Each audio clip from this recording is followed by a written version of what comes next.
Samantala, nito lamang nakaraang linggo, ilang government websites po ang nahack na mga kontra sa Cybercrime Prevention Act. Paano nga ba may iwasan ang pagkakahack ng mga website at ng social media accounts? Alamin sa unang balita special report.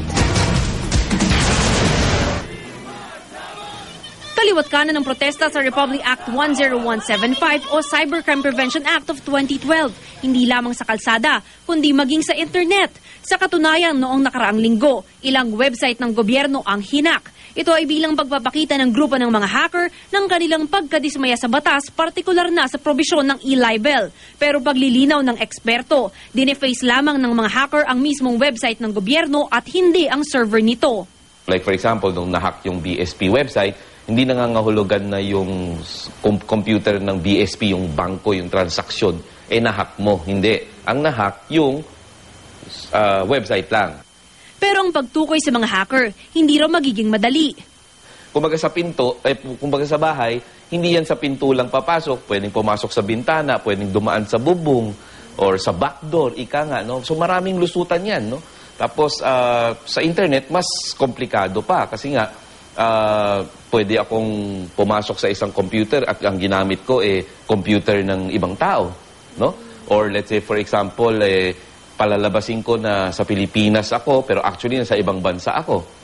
Wala man daw 100% secured o hack-proof na mga website at social media accounts, may mga paraan pa rin para ito ay maiwasan. Una na rito, dapat ay updated ang security softwares at operating system nito.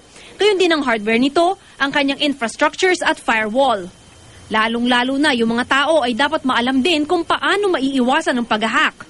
Pag ikaw ay isang user sa isang kumpanya, no, hindi ka dapat nag-o-open kung ano-anong email na hindi mo kakilala, hindi ka dapat dumadalaw sa mga websites na unreliable kasi madalas dyan nanggagaling yung mga programs na pang-hack or let's say yung mga viruses.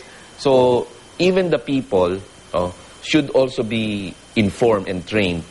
Maganda raw sana ang mga probisyon na nakapaloob sa cybercrime law na sinira lamang ng kontrobersyal na probisyon ng e-libel.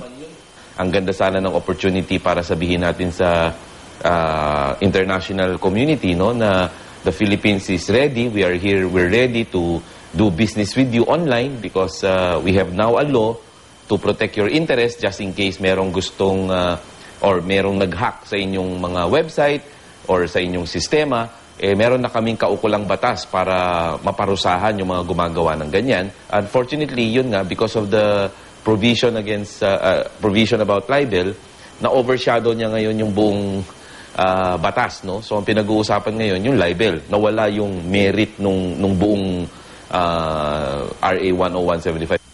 Para sa unang balita, Mav Gonzalez reporting.